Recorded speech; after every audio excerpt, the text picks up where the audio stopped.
Hello again. I'm Ginger Healy from the Attachment and Trauma Network, and I am really excited today to give you some very practical tips on how to connect with your child and help them through this difficult time we're all going through, which will build their resilience. Do you remember in our last webinar how we talked about our brains and that hand-brain model? I'm going to kind of start there and pick up where we left off, keeping in mind the things that we've learned already so that we can build on them. I want to start off reviewing what we know about expectations. I really hope you had that light bulb moment about can't versus won't with your child in order to really help shift your expectations on what your child can and can't do. And another thing that will really help us do that when we talk about shifting our expectations is developmental age versus chronological age. Some of our children, although they may be 8 years old or 12 years old chronologically, they are not 8 years old or 12 years old developmentally. They are younger than that. And so they're just at a different developmental level than their chronological age. Now, this is different for every child. Some children have physical disabilities, some have emotional disabilities, some have cognitive disabilities. And if your child has experienced any trauma in their lives, then they may have lags in their development.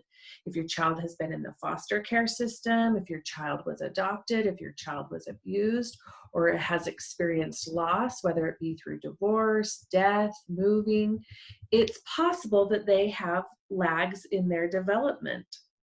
And so they just may not be at the age that we are expecting them to perform.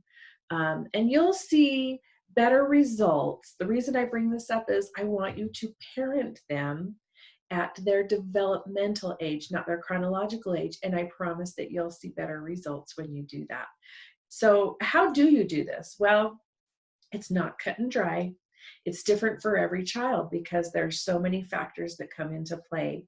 And within a child, have you noticed that they can do math at a different age level than English or other, there's different parts of the brain that come into play. So it can be individualized within the child. So anyway, one of my favorite quotes from Dr. Melissa Sadin is that one size fits one, meaning what works for one child may not work, oftentimes does not work for another child. So this is where we get creative and we try different things, but I don't want you to panic about that and figure out how to do this on your own. You're not alone. I'm here to help you. I'm going to give you a guide, and it's trial and error. I always want you to remember that it's good to make mistakes and that we learn from our mistakes. And you've probably noticed in these webinars that a lot of times I trip up over my words and I flub up over them. And I don't re-record until I get it perfect. It's usually just a one take because it's okay. Mistakes are good. We're all human, right? And I want to model that for you. And I'm a really good model of mistake making. So we just can't skip developmental milestones. We have to often regress back and go through them. And I don't want that to scare you. I tell my families that I work with that regression is progression. And that,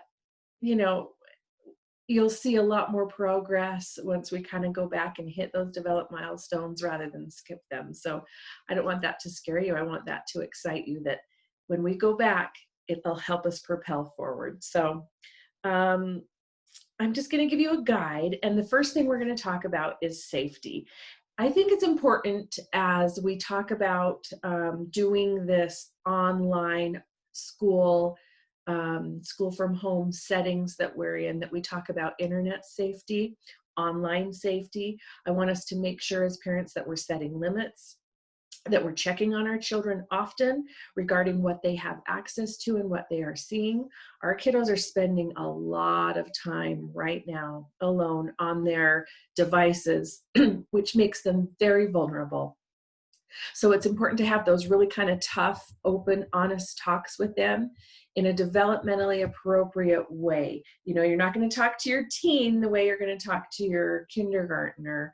And I have also mention to you that your child, even though they may be a teen, developmentally, they may not be a teen. So, if you need to talk to them um, and make it a little easier and more simple, do that. So don't be afraid to have those really tough talks with your kids in order to keep them safe. I want you to monitor them and block sites where necessary, and teach them what to do if something pops up that they know they're not wanting to look at, and really watch them for isolation.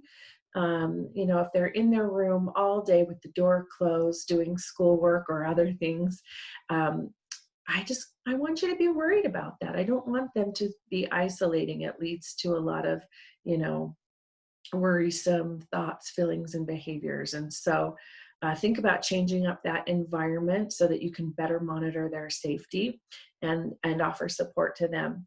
And I want to talk about attunement toward their needs, because this will really help you get ahead of those negative behaviors that we see cropping up and that we've talked about. We want an open environment where your child really feels like they can discuss concerns with you and things that they've seen or chats that have come up that have really impacted them in a negative way. So that's that speech. And we're going to still kind of talk about safety, because the next type of safety I want to talk about is called felt safety. We want you to create an environment that your children can feel that they're truly safe in your home. It's not just physical safety that I'm talking about. I'm talking about emotional safety, mental safety, where they can relax, grow, and bloom. And this often means that it's we as parents who have to change our own behavior in order to create that environment.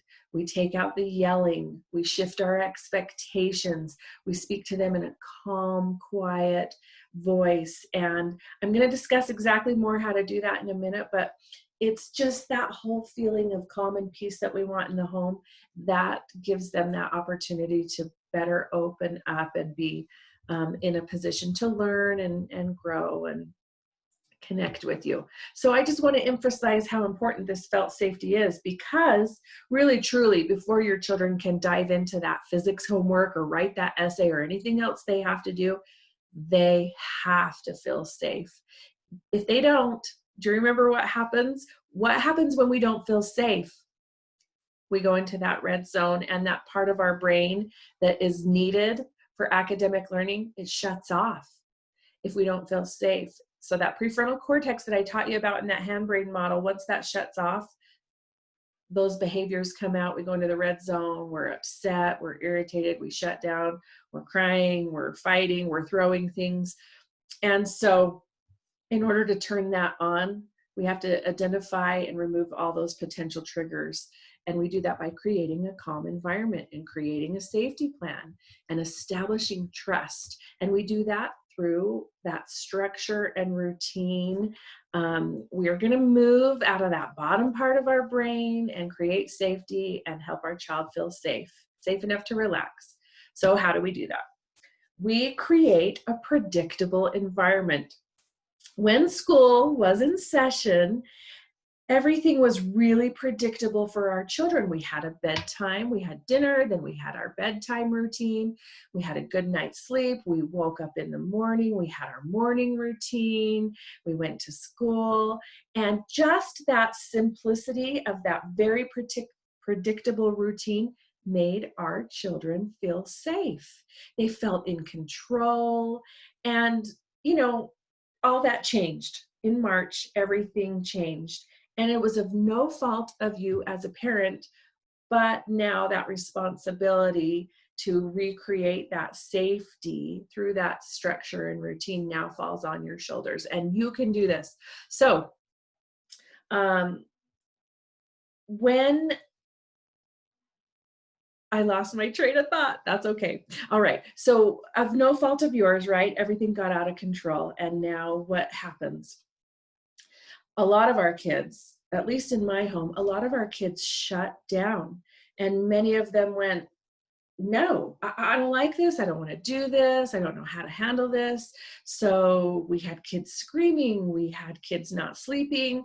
We had kids throwing things. And so we know now why that happened. And now here's what we're going to do to fix that. So we as their parents, we are going to be that. Remember how I told you that one dependable, supportive relationship that helps them build resilience and get through this. So we do this by getting into a new routine, something that is structured, consistent, predictable. And for some of you, you did this automatically. That was just in your nature. And for some kids, they bounced back a lot quicker than others, right? But for some of you, and by you, I mean me, this was really hard. Like we just spun out of control and bedtimes got out of hand. And how do I work from home 8 hours a day, but help my kids with their homework 6 hours a day? Like it just felt impossible. And so this was me as a parent, right? Not just my kids. My kids were like this, but I as a parent was like that. So it took me a little while to really go, okay, what do we need to do? We need predictable, structured, consistent routines. So we had to get back into that sleeping schedule. We had to set another, predictable routine. So in between balancing school and work and juggling all those balls in the air, it has been really hard for some of us more than others. But because it was really hard, despite it being really hard, I knew it was critical and that we were all going to walk around like this for months if we didn't get back into this. And I knew that in order to get back into this, we had to create that routine and get back into it. So it looks different, obviously, than it did before, and that's okay. It's going to differ household to household. The goal is just to strive for that consistency. And I promise you, from personal experience, you'll see that progress once you get into that. And you'll see progress in behaviors and academics and everything. And an important part of this I want you to remember is that you're going to balance the structure with the nurture. And how you do that is giving mega doses of loving interactions. That structure, it shouldn't be overly permissive or overly punitive. This is a spectrum, right? We have to find that middle ground by being consistent in our expectations, balancing firmness with softness, setting rules, boundaries, and schedules, doing that with kind words and touch and positive interaction. It's about setting the tone in the home with that safety and predictability, and then that leads us to the next step, which is regulation. But it all kind of has to be done in that order. So that safety first, and then we can move into regulation. Regulation is the ability to manage our emotions. And I hope you've noticed in these webinars, the way I've been speaking, I'm trying to model calm. Calm, connected caregivers create an environment where children can really learn their own healthy regulation skills. Children will do better in schooling and everything in life when they can learn how to regulate. It builds pathways in their brains that help them stay calm. You use it or lose it. It strengthens those neural pathways. So once you continue that calm, it builds pathways to calm. It's easier to get there, right? It's not so much of a fight. So you can teach this by co-regulating with your child, which just simply means your calm can be contagious. Wouldn't you rather be contagious with calm than a virus? So here are some regulation tools for you and your children. And one of them that I really like, it's called holding space. And all you're doing is just being there and allowing your children to discharge those feelings in a safe way, without comment, without judgment, without advice. Just let those feelings be what they are. They're not good, they're not bad. We just accept those feelings and we let our child know it's okay. It's okay to have big feelings. That helps them feel safe, felt safety, right? And then, of course, everyone always mentions deep breathing. It really can't be underestimated, the power of deep breathing, because you need that oxygen, that flowing. We have to calm that heart down. And you do that through taking deep breaths. The inhale is half the count of the exhale. So you inhale, but the exhale is very slow. And then, of course, movement, exercising, fidgets. That's why we have PE in schools. It is, and recess, right? You cannot sit 6 hours a day or more and just do your schoolwork. You can't. You have to take brain breaks. You have to take those physical breaks. So make sure you're incorporating that in your home-centered academic setting. And then a lot of times kids, when they're like this, in order to get them back to this, we give them sensory input through weighted blankets, vests, swinging, jumping, coloring, journaling. I mean, really, there are a million regulation tools. I've done full, long, boring webinars on regulation alone by itself, just that one topic. So I could talk about this all day. But for now, just choose one and try it. Okay, so we've got the safety in place, we've got the regulation in place, and then we can move towards connection with our child. Attachment is connection.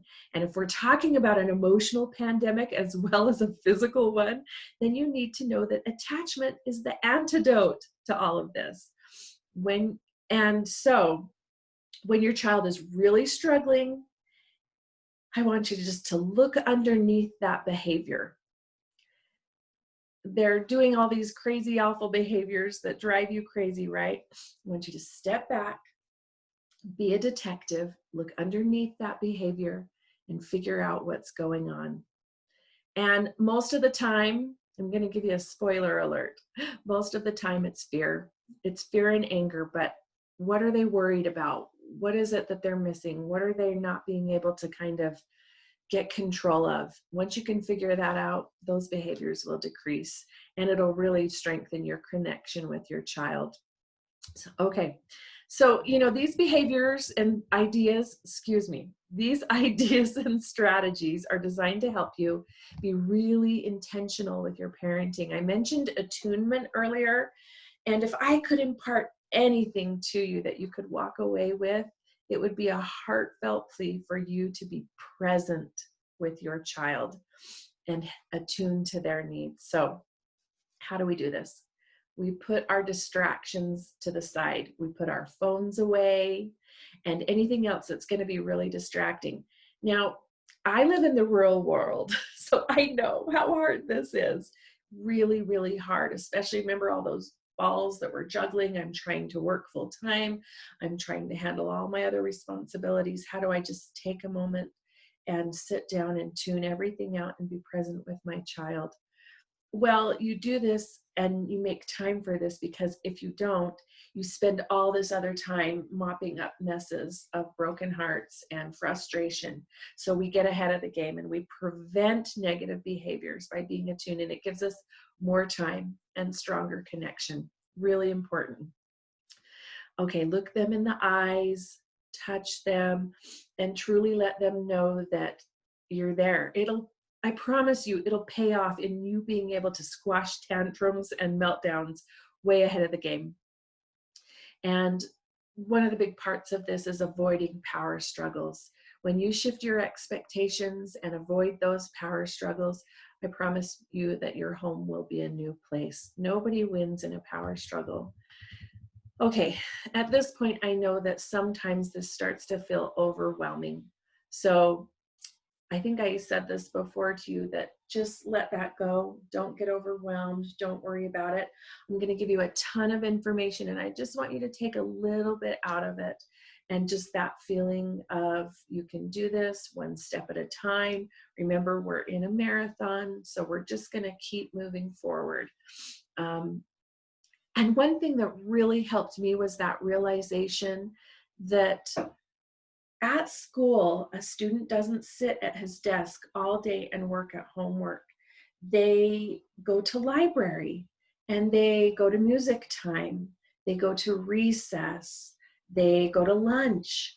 And there is a lot of time that's not necessarily 100% academic focused. And once I really embraced that and realized I don't have to help my kid all day long every day, I can give them bits and pieces. and that education will spiral. They'll get it next year, what they missed this year. That really took a lot of weight off my shoulders. So don't forget that either. Okay, I'm going to end with self-care because it really is impossible to be 100% and give your child what they need emotionally, physically, cognitively, unless you're doing okay. So you've got to find that time to take care of yourself. Surround yourself with people who are uplifting and nurturing.